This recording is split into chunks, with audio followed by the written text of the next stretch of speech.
2081 साल वैशाख 14 गते नेपाल राष्ट्र ब्याङ्क स्थापनाको 68 वर्ष पुरा गरी 69औँ वर्ष प्रवेश गरेको छ।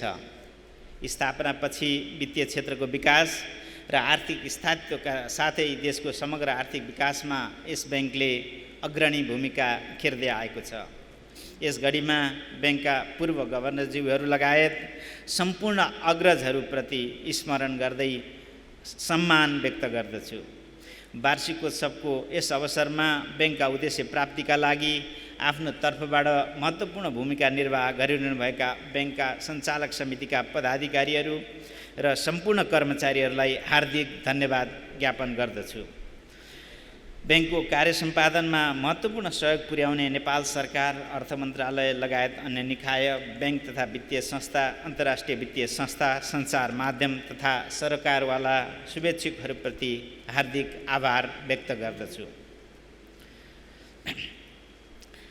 2080 साल समष्टिगत आर्थिक स्थितिको दृष्टिकोणले मिश्रित रहन गएको छ। समग्र मागमा कमी आएको कारण कर्जा प्रवाहको वृद्धि दरमा सुस्तता र आर्थिक गतिविधिमा केही शिथिलताको अवस्था रहे तापनि यो वर्ष बाह्य क्षेत्रमा सुधार भई विदेशी विनिमय सञ्चित सहज राख्न, मुद्रास्फीतिलाई नियन्त्रणमा राख्न, भुक्तानी प्रणालीको सुदृढीकरण र वित्तीय स्थायित्व कायम गर्न ब्याङ्क सफल रहेको छ।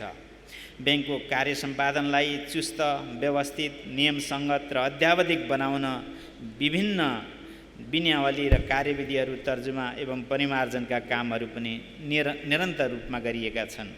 ब्याङ्कको वार्षिकोत्सवको यस अवसरमा देशको वर्तमान समष्टिगत आर्थिक तथा वित्तीय स्थिति र चालु आर्थिक वर्षको फागुन महिनासम्मको यस ब्याङ्कले अवलम्बन गरेका महत्त्वपूर्ण नीतिगत व्यवस्था र सम्पादन गरेका कामहरूको बारेमा विस्तार गर्ने अनुमति चाहन्छु।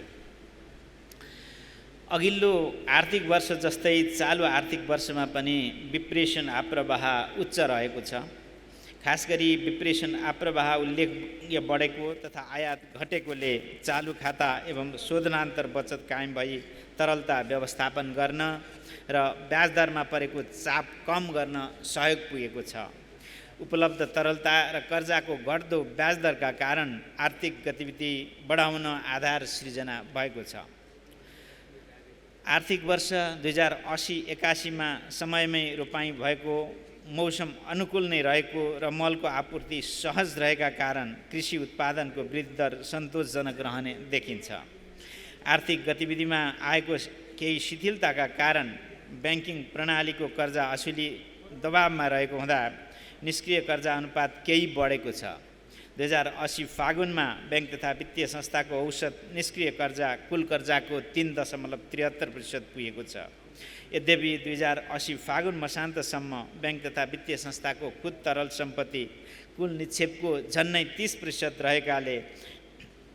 रहेको तथा कुल पुँजीकोष जोखिम भारी सम्पत्तिको 12.44% रहेकाले नेपालका ब्याङ्क तथा वित्तीय संस्थाको वित्तीय स्थिति सुदृढ अवस्थामा नै रहेको छ। ब्याङ्क तथा वित्तीय संस्था लिगल कानुनी रिफर्म सम्बन्धमा ब्याङ्क तथा वित्तीय संस्था सम्बन्धी ऐन 2073 र नेपाल राष्ट्र ब्याङ्क ऐन 2058 को संशोधन मसौदा तयार गरी संशोधन प्रक्रिया अगाडि बढाइएको छ। ब्याङ्किङ कसुर तथा सजाय ऐन 2064 मा पुनरावलोकन गर्न संशोधन मसौदा र सामाजिक उत्तरदायित्व सम्बन्धी कानुनको मसौदा नेपाल सरकार समक्ष पेश गरिसकिएको छ। विदेशी विनिमय नियमित गर्ने ऐन 2019, भुक्तानी तथा फर्चोट ऐन 2075 र विनिमय अधिकार पत्र ऐन 2034 मा पुनरावलोकन गरी संशोधन मसौदा तर्जुमा कार्य अगाडि बढाइएको छ। लिज फाइनान्स, वित्तीय सम्पत्तिको पुनर्संरचना तथा धितोपत्रीकरण सम्बन्धी कानुनको मसौदा तर्जुमाको क्रममा रहेका छन्। नेपाल राष्ट्र ब्याङ्क विदेशी लगानी तथा विदेशी ऋण व्यवस्थापन विनियावली 2078 जारी गरिएको छ भने संशोधन सहित जारी गरिएको छ भने नेपाल राष्ट्र ब्याङ्क विदेशी विनिमय कारोबार इजाजत तथा निरीक्षण विनियावली 2077 मा पनि संशोधन गरिएको छ।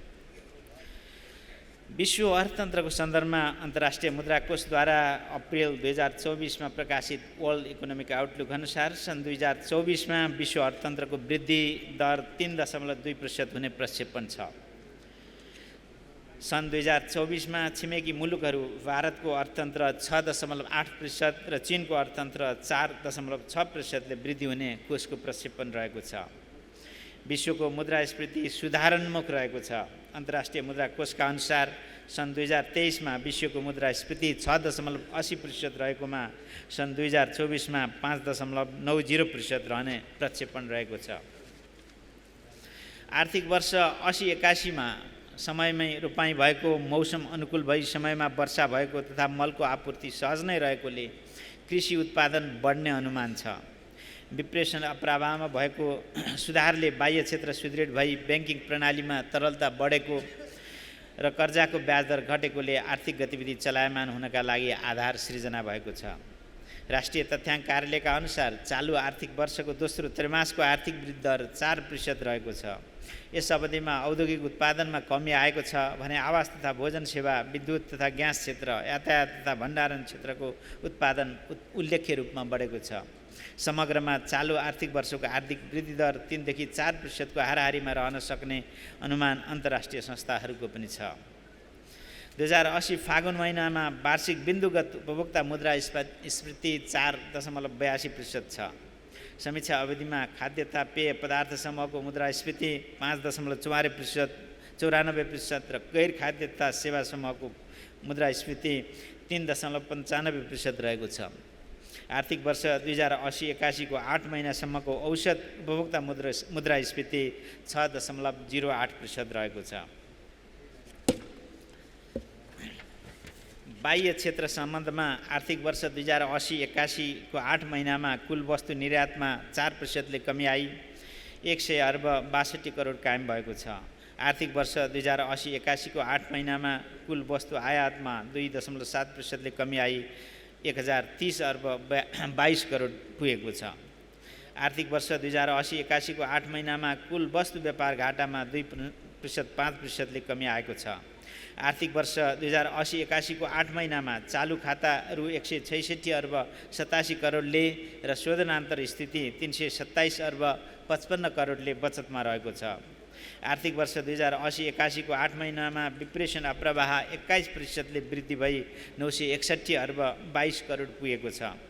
2080 आषाढ मसान्तमा 1539 अर्ब 36 करोड बराबरको कुल विदेशी विनिमय सञ्चिति रहेको कुल विदेशी विनिमय सञ्चिति 21.7%ले वृद्धि भई 2080 फागुन मसान्तमा 1872 अर्ब 82 करोड पुगेको छ। ब्याङ्किङ क्षेत्रसँग रहेको विदेशी विनिमय सञ्चितिले 14.8 महिनाको वस्तु आयात र 12.4 महिनाको वस्तु तथा सेवा आयात धान्न पर्याप्त रहेको रहने देखिन्छ। आर्थिक वर्ष 2080-81 को 8 महिनामा विस्तृत मुद्रा प्रदाय 7.7%ले बढेको र सञ्चित मुद्रा 1.7%ले घटेको अवस्था छ। वार्षिक बिन्दुगत आधारमा भने 2080 फागुनमा विस्तृत मुद्रा प्रदाय र सञ्चित मुद्रा क्रमशः 14% र 7.6%ले बढेको छ।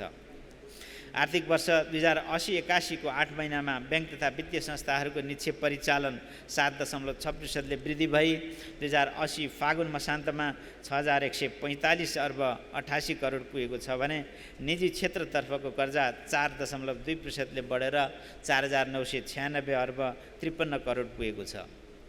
ब्याज दरमा स्थायित्व कायम गर्न 2080 फागुन 1 गतेदेखि स्थायी निक्षेप सुविधा कार्यान्वयनमा ल्याइएको छ। चालु आर्थिक वर्षमा ब्याजदर निरन्तर घट्दै गएका छन्। 2079 फागुनमा 91 दिने ट्रेजरी बिलको भारित औसत ब्याजदर 9.33% रहेकोमा 80 फागुनमा 3.02% रहेको छ। त्यसैगरी वाणिज्य ब्याङ्कहरूबीच अन्तर्ब्याङ्क कारोबारको भारित औसत ब्याजदर 2079 फागुनमा 7.18% रहेको तुलनामा 2080 फागुनमा 2.92% भएको छ। चालु आर्थिक वर्षमा बाह्य क्षेत्रमा आएको सुधारसँगै ब्याङ्किङ प्रणालीमा तरलता बढेको छ।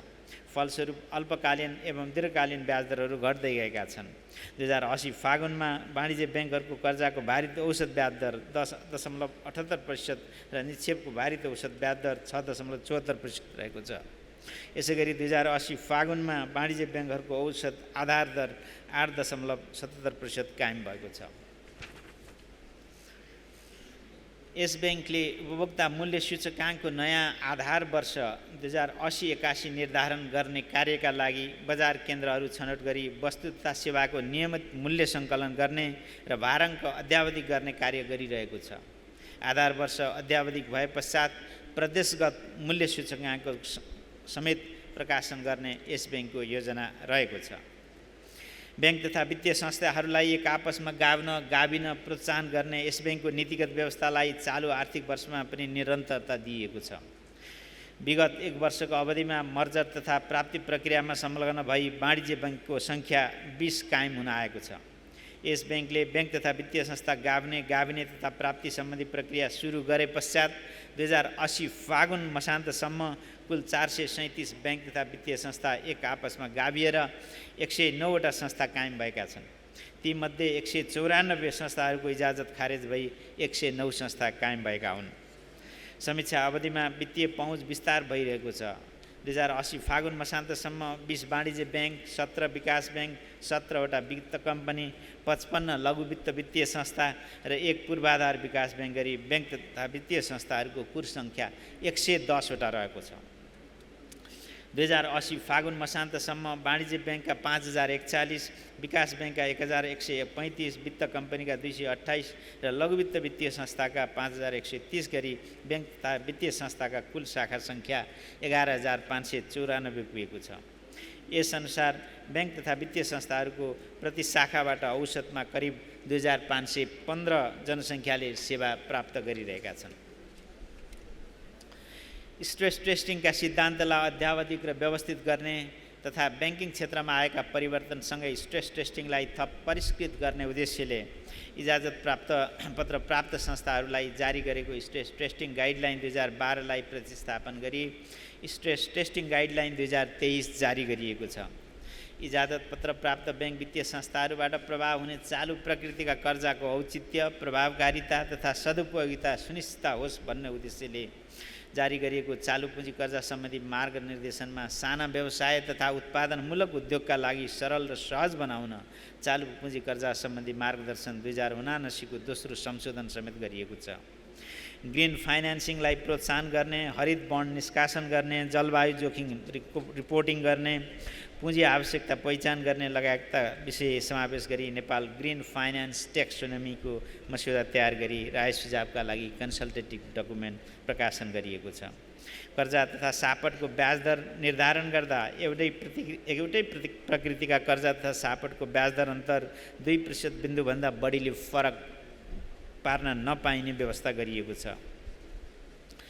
सम्पत्ति शुद्धिकरण निवारण सम्बन्धी कार्यको सुपरिवेक्षणका लागि स्थापित गरिएको सुपरिवेक्षण महाशाखाबाट 2080 फागुन मसान्तसम्ममा 5वटा वाणिज्य ब्याङ्क, 12वटा विकास ब्याङ्क, 10 वित्त कम्पनी र 2 भुक्तानी सेवा प्रदायक संस्था समेत गरी कुल 29वटा AML CFTमा आधारित स्थलगत निरीक्षण कार्य सम्पन्न भएको छ।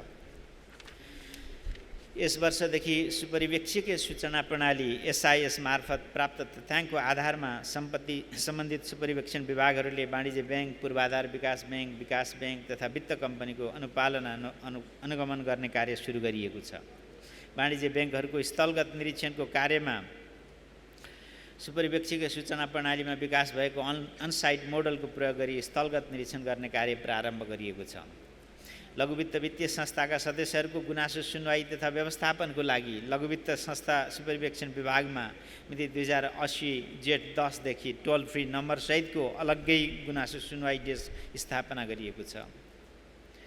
भुक्तानी तथा फर्चोट ऐन 2075, भुक्तानी तथा फर्चोट विनियावली 2077 तथा अनुमति नीति 2079 अन्तर्गत रही इजाजत पत्र प्राप्त ब्याङ्क तथा वित्तीय संस्थाहरू बाहेकका 10वटा भुक्तानी प्रणाली सञ्चालक र 27वटा भुक्तानी सेवा प्रदायक संस्थाहरू सञ्चालनमा रहेका छन्। विद्युतीय कारोबारमा आएको व्यापकतासँगै वृद्धि भएको साइबर जोखिमको पहिचान, विश्लेषण र व्यवस्थापनलाई प्रभावकारी बनाउनका लागि साइबर रिजिलियन्स गाइडलाइन जारी गरिएको छ। सन् 2026 सम्ममा CBDC को पाइलट परीक्षण सुरुवात गर्न केन्द्रीय ब्याङ्क विद्युतीय मुद्रा महाशाखा स्थापना भएको छ। यस क्रममा महाशाखाले BIS इनोभेसन हबद्वारा सञ्चालित सीमा पार CBDC परियोजना प्रोजेक्ट एम्ब्रिजमा पर्यवेक्षक सदस्यको रूपमा सहभागी भई सीमा पार भुक्तानीमा CBDC को प्रयोग सम्बन्धी अनुभव लिइरहेको छ। वाणिज्य ब्याङ्क 20, विकास ब्याङ्क 11, वित्त कम्पनी 12 र नेपाल पूर्वाधार विकास ब्याङ्क 1 गरी जम्मा 44 वटा संस्थाहरू आरटिजिएस प्रणालीमा आबद्ध रहेका छन्। यस ब्याङ्कबाट अनुमति प्राप्त भुक्तानी प्रणाली सञ्चालक एनसिएचएलले अर्को भुक्तानी प्रणाली सञ्चालक नेप्सलाई प्राप्ति गरी एकीकरण तथा मर्जरमा जानका लागि सैद्धान्तिक सहमति प्रदान गरिएको छ। 2080 फागुन मसान्तमा यस ब्याङ्कबाट विदेशी मुद्राको कारोबार गर्न इजाजत पत्र प्राप्त संस्थाहरूको सङ्ख्या 3527 रहेको छ। ती संस्थाहरूमध्ये विप्रेषण सम्बन्धी कारोबार गर्ने कम्पनीको सङ्ख्या 36 र मनी चेन्जर कम्पनीहरूको सङ्ख्या 332 रहेको छ। इजाजत पत्र प्राप्त क वर्गका वाणिज्य ब्याङ्कले स्वदेशमा कर्जा प्रवाह गर्ने वा प्रवाह भइसकेको कर्जा सुरक्षण गर्ने प्रयोजनको लागि विदेशी ब्याङ्क तथा वित्तीय संस्थाका साथै नियामक निकायबाट स्वीकृति प्राप्त विदेशी पेन्सन फन्ड, हेज फन्ड, सरकारी अन्तर सरकारी स्वामित्वको डेभलपमेन्ट फाइनान्स इन्स्टिट्युसन लगायतका कर्जा प्रवाह गर्ने संस्थाबाट जारी भएको वित्तीय जमानत स्वीकार गर्न सक्ने व्यवस्था गरिएको छ। विदेशी विनिमय लगानी गर्ने क्रममा उत्पन्न हुने विभिन्न प्रकारका जोखिम न्यूनीकरण गर्नका लागि रिस्क म्यानेजमेन्ट फ्रेमवर्क 2023 तर्जुमा गरी कार्यान्वयनमा ल्याइएको छ। मुद्रा छपाईतर्फ चालु छपाई चक्रमा रु 20 दरको ब्याङ्क नोटको छपाई गर्न छपाई कम्पनीसँग करार सम्झौता बमोजिम 9 करोड थान नयाँ ब्याङ्क नोटको आपूर्ति सम्पन्न भइसकेको छ। ब्याङ्कको आगामी नोट छपाई चक्रका लागि रु 5, रु 10 र रु 100 दरका ब्याङ्क नोटहरूको छपाई प्रक्रिया अगाडि बढाइएको छ। साथै सिक्का टकमरी अन्तर्गत टकमरी कम्पनीहरूसँगको सम्झौता बमोजिम रु 1 दरको 23 करोड थान र 2 दरको 8 करोड थान सिक्का टकमरी प्राप्त भइसकेको छ। विद्यमान मुद्रा व्यवस्थापन पद्धतिलाई क्रमशः आधुनिकीकरण र यन्त्रीकरण गर्दै जाने लक्ष्यअनुसार 8 थान bank note shredding and briquetting system BSBS खरिद गरी थापाथली स्थित निर्माणाधीन भवन तथा प्रदेश स्थित कार्यालयहरूमा जडान गरिएको छ। उक्त BSBS मेसिनबाट उत्पादित ब्रिकेट्सहरूको बिक्री गर्ने व्यवस्था समेत मिलाइएको छ।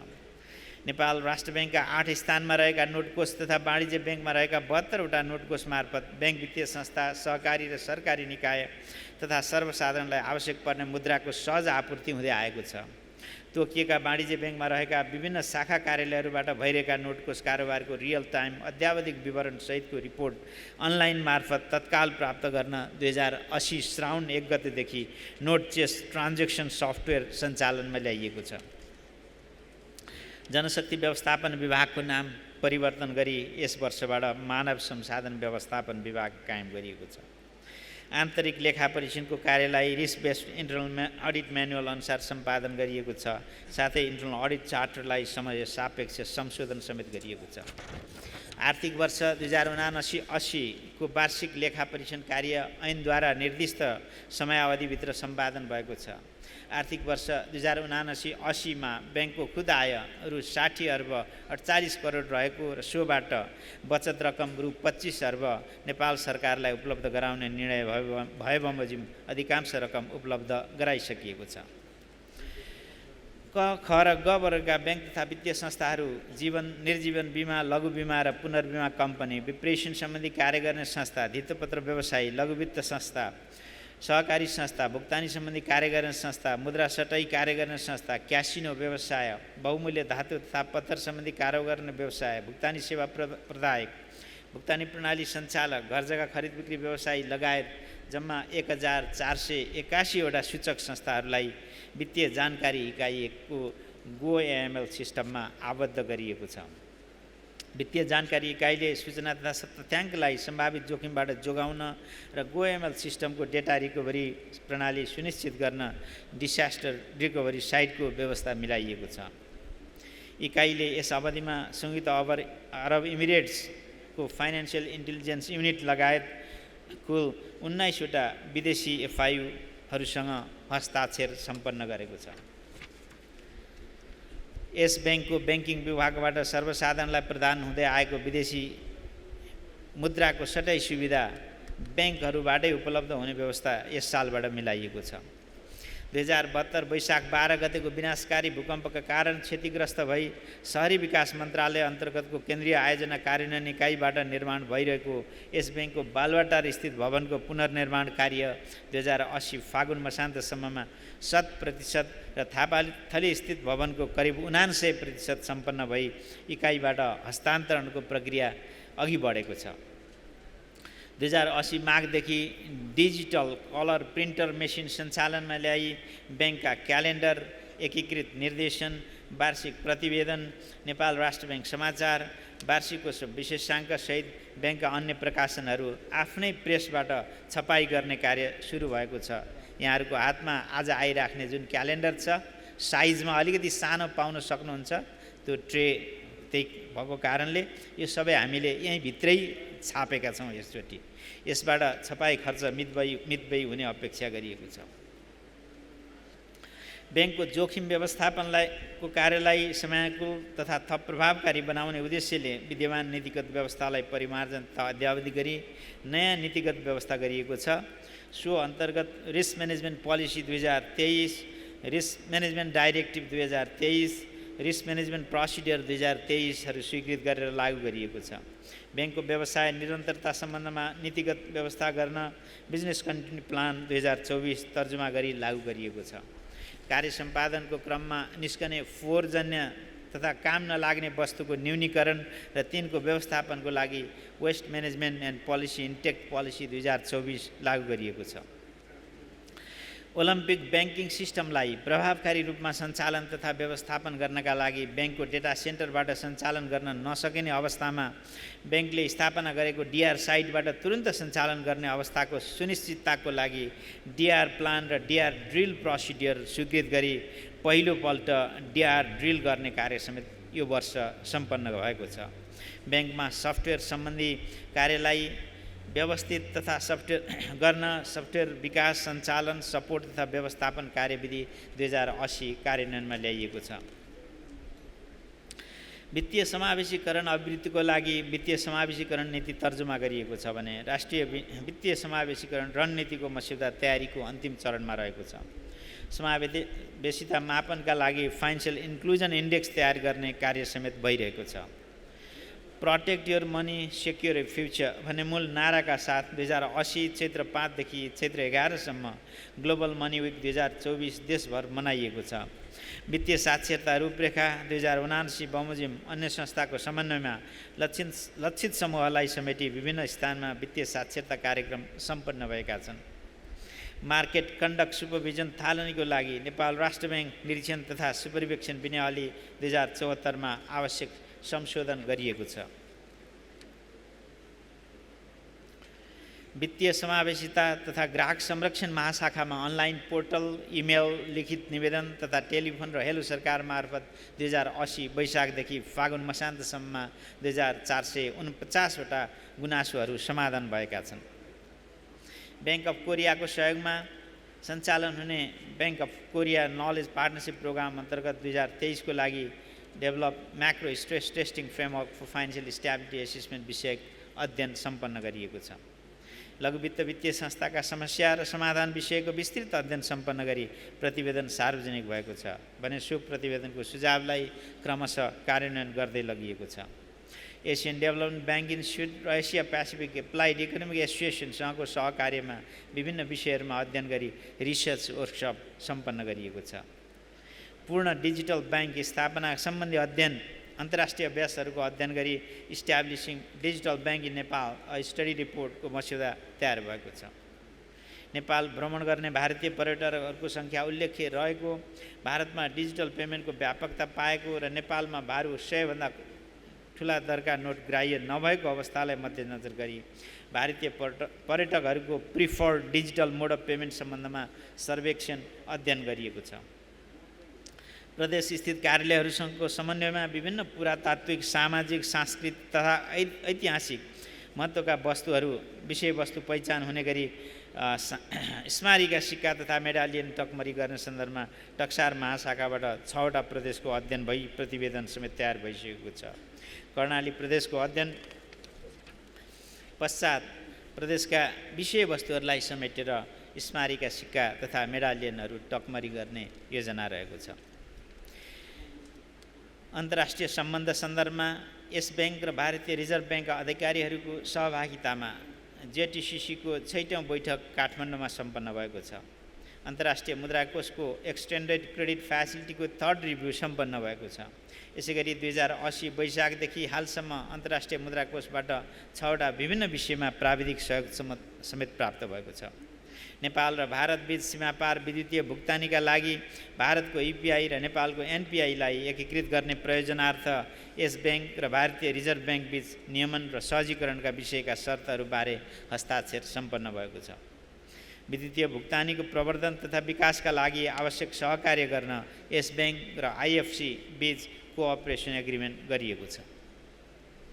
महिला तथा सज्जनवृन्द, यसरी नेपाल राष्ट्र ब्याङ्कले मूल्य स्थिरता लगायत वित्तीय क्षेत्र समष्टिगत आर्थिक स्थायित्वको जिम्मेवारीलाई आत्मसात गर्दै नवीनतम विषयहरू खास गरी फाइनेन्सियल इन्क्लुजन,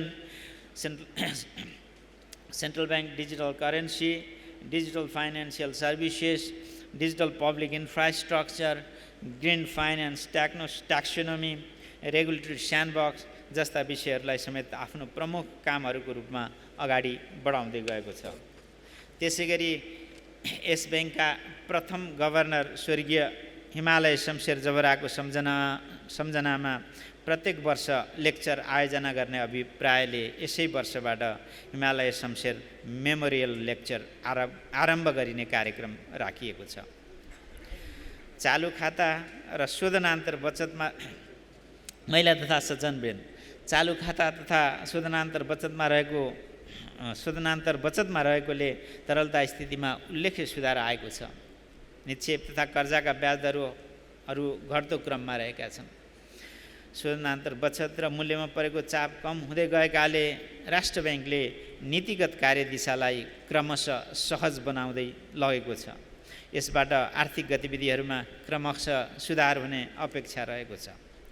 आर्थिक गतिविधिमा आएको शिथिलताका कारण ब्याङ्क तथा वित्तीय संस्थाको कर्जा असुली केही प्रभावित भई निष्क्रिय कर्जा अनुपात बढ्दै गएको छ। तथापि ब्याङ्किङ प्रणालीमा तरलता सहज भएको र कर्जाका ब्याज दर समेत क्रमशः घट्दै गएको सन्दर्भमा आगामी दिनमा कर्जा असुली सहज हुँदै जाने अपेक्षा छ। वित्तीय स्थायित्वका लागि विभिन्न नियमनकारी व्यवस्थाहरू गरिएको छ। वित्तीय क्षेत्रसहित समष्टिगत आर्थिक स्थायित्वलाई नेपाल राष्ट्र ब्याङ्कले सदैव आफ्नो प्राथमिकतामा राख्दै आएको छ। अन्त्यमा यस ब्याङ्कको उद्देश्य प्राप्तिमा संलग्न सबै कर्मचारीहरू यो ब्याङ्कका सम्पत्ति हुन्। उहाँहरू सबै धन्यवादका पात्र हुनुहुन्छ।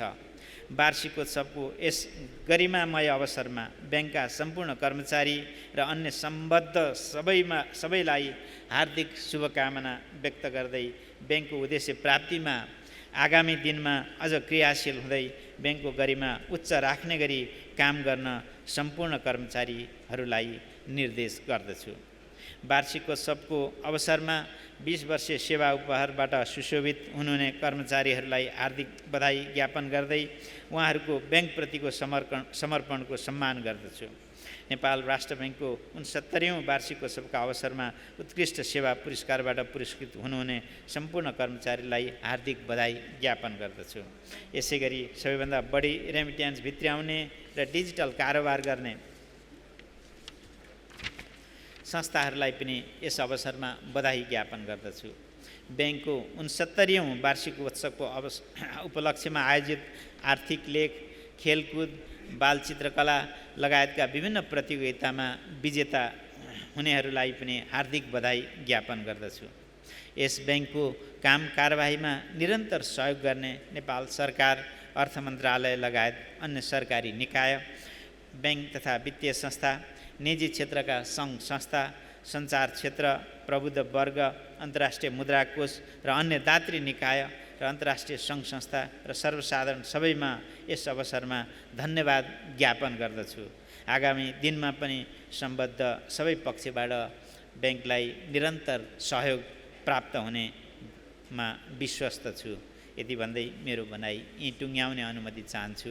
यहाँहरूको धैर्यतासहितको सुनवाईको लागि धन्यवाद दिन चाहन्छु।